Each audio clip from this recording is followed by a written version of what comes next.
This is day 9 of the 16 Days of Advocacy discussion.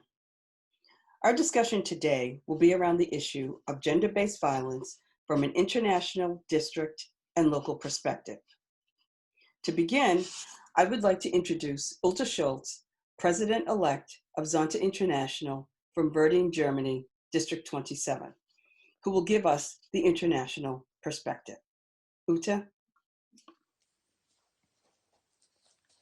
Dear Governor Beatrice, dear President Michelle, Zontians of the Zonta Club of Malden, dear fellow Zontians, thank you very much for having me in your Zoom discussion today with this video message. It's a great honor for me. In these days, the 16 days of activism, Zontians all over the world and members of other women's rights organizations raise awareness for gender-based violence. All over the world, we orange public buildings to create awareness that many women worldwide still suffer of gender-based violence, no matter if rich or poor, if well-educated or not, and no matter in which part of the world they live. Statistics say that 1 of 3 women in the world faces physical or sexual violence in a lifetime, mainly by an intimate partner. In this year, in 2020, COVID-19 has sharpened our focus on this issue even more, because we tell all people stay at home. But what do you do in an abusive relationship when you're locked down with your violator? Emergency data show an increase in calls to domestic violence hotlines since the outbreak of COVID-19. UN Women calls this a shadow pandemic. It's a terrible, vicious circle, and that is the reason why it is so important to come up with this issue right now and to bring to everyone's attention all kinds of violence against women is a no-go. And when I say to everyone's attention, I especially address men, because violence is mainly male. Therefore, we also need men as allies in our struggle for a world in which no woman lives in fear of violence. This year, due to the pandemic, we have to be creative in finding ways to raise awareness for gender-based violence, because our traditional advocacy actions may not be appropriate. A Zoom discussion like yours today is a really good way to inform and motivate Zontians in District 1. Thank you all for organizing and participating in this discussion and for raising your voice for women and girls. Thank you for your dedication to Zonta and for your time you give and for your donations to Zonta International Foundation. Much success in your discussion and have a great day. Bye-bye. My name is Elizabeth Hart. I am a past president and current member of the Zonta Club of Malden, founder and executive director of Tailored for Success, a nonprofit dedicated to empowering women, and the immediate past governor of Zonta International District 1, which encompasses the New England states and Nova Scotia. Violence against women and girls is one of the most pervasive human rights violations and a global epidemic. It knows no national or cultural barriers. It takes place at home, in the workplace, and in open spaces, and affects millions of women and girls in peacetime and conflict. It includes psychological, physical, and sexual violence and harmful practices such as rape, female genital cutting, child marriage, and human trafficking. Zonta International envisions a world in which women's rights are human rights, and every woman is able to achieve her full potential. In such a world, women have access to all resources and are represented in decision-making positions on an equal basis with men. In such a world, no woman lives in fear of violence. November 25th through December 10th has been designated by Zonta International as the 16 Days of Advocacy. The 16 days of advocacy is when all clubs and districts are encouraged to take part in Zonta Says No to Violence Against Women, which is a campaign to take local, national, and international actions to influence the making and implementation of laws, as well as changing gender-based attitudes and behaviors to end violence against women and girls. This is day 9 of the 16 days of advocacy discussion. Our discussion today will be around the issue of gender-based violence from an international, district, and local perspective. To begin, I would like to introduce Ute Schultz, President-elect of Zonta International from Berlin, Germany, District 27, who gives us the international perspective.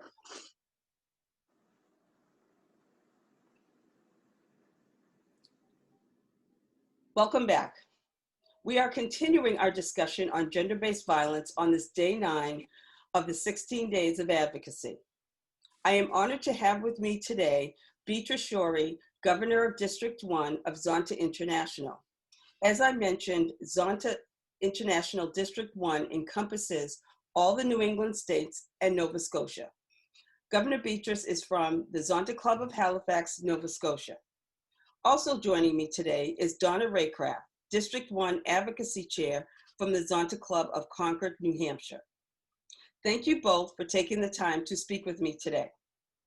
If you both could take 2 to 3 minutes just to give me your thoughts on gender-based violence and especially the issue of child marriage. Governor Beatrice, if you would go first. Thank you very much, Liz. My name is Beatrice Shorey, and I am the Governor of District 1 for the biennium 2020 to 2022. It has always been a difficult time to tackle issues which are affecting girls and women around the world. But I truly feel that in the pandemic with COVID-19, it affects even a lot more people, and that's something we should be aware of. I would also like to thank you, Zonta International, for the help to spread the word against gender-based violence and women or girls. I'm delighted to let you know that many clubs in District 1 are very, very active and organize events to spread this important message. Orange the world. Those 3 words are very, very powerful. And as Elizabeth mentioned, it knows no national borders or cultural barriers. It takes place at home, workplace, in open spaces. It's a very, very big issue. Hopefully, the many initiatives from members of the Zonta clubs will bring permanent changes. Early child marriage is another issue which requires attention from Zonta all over the world. As members of the Zonta clubs, we have to work together. We are sisters and we have to support each other. Sisters are different flowers from the same garden. Thank you so much for giving me the opportunity to take part in this panel discussion. Thank you very much. Thank you, Governor Beatrice. That was wonderful. I really appreciate your words, and especially the visual of women being all sisters and a flower from the same garden. Definitely powerful words. Donna, if you could give us your perspective now from New Hampshire. Thank you. Thanks, Liz. The data on gender-based violence in New Hampshire is similar to those in the rest of the country, all of which are unacceptable. According to the New Hampshire Coalition Against Domestic and Sexual Violence, 1 in 3 New Hampshire women have experienced domestic violence. 81% of the perpetrators were either married to or related to the victim. 1 in 4 women have been sexually assaulted, 41% before the age of 18. Related to that is the issue of child marriage. New Hampshire is extremely proud of one of our youngest legislators, Cassie Levesque, who started working on this when she was in high school as a Girl Scout project. Although that first attempt was not successful, it encouraged her to run for office herself, and she was elected to the House at the age of 19. and was successful in changing the law in New Hampshire to 18 without parental consent and 16 with parental consent. This past session, she was able to introduce legislation that raised the minimum age to 18, even with parental consent, which was passed in the House. Last winter and early spring, the Zonta Club of Concord sent postcards to all legislators urging them to support the bill.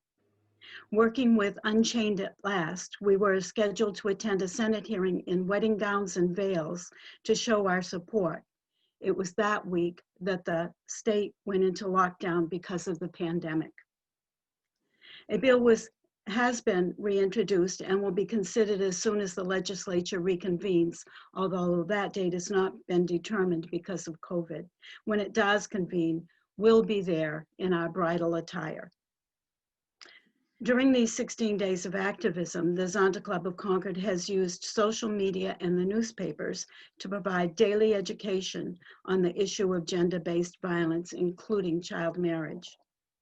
A downtown hotel, which is visible from the interstate, has partnered with us by lighting up their eyebrow architecture in orange for these 16 days.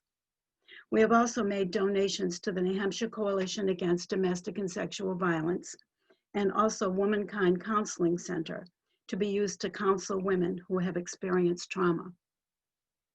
Women should be angry about violence against women. So should men.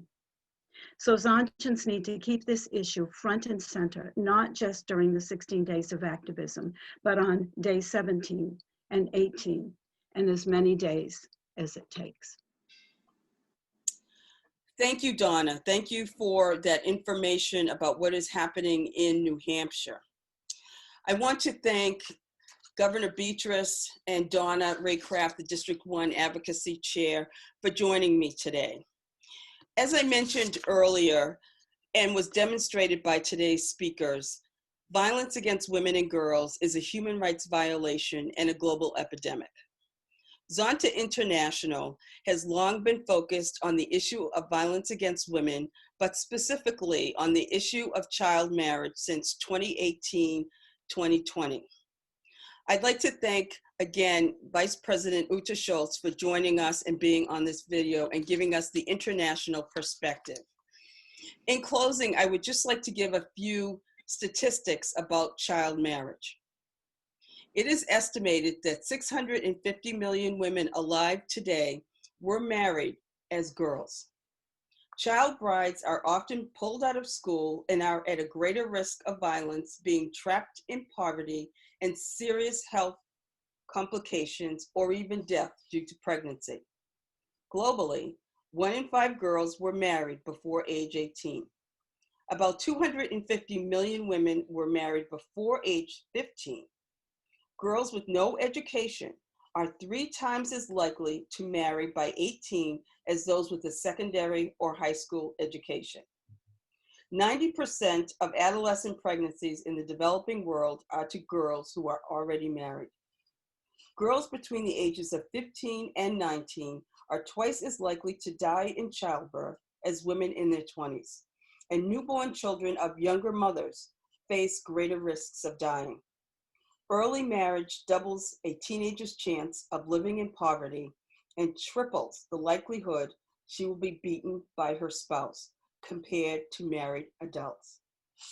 Thank you again for joining us on this video. Governor Beatrice Shorey, Donna Raycraft, District 1 Advocacy Chair, Uta Schultz, Vice President, Zonta International. I appreciate your listening and continue the fight to help women and girls stay free of violence. Thank you and have a good day.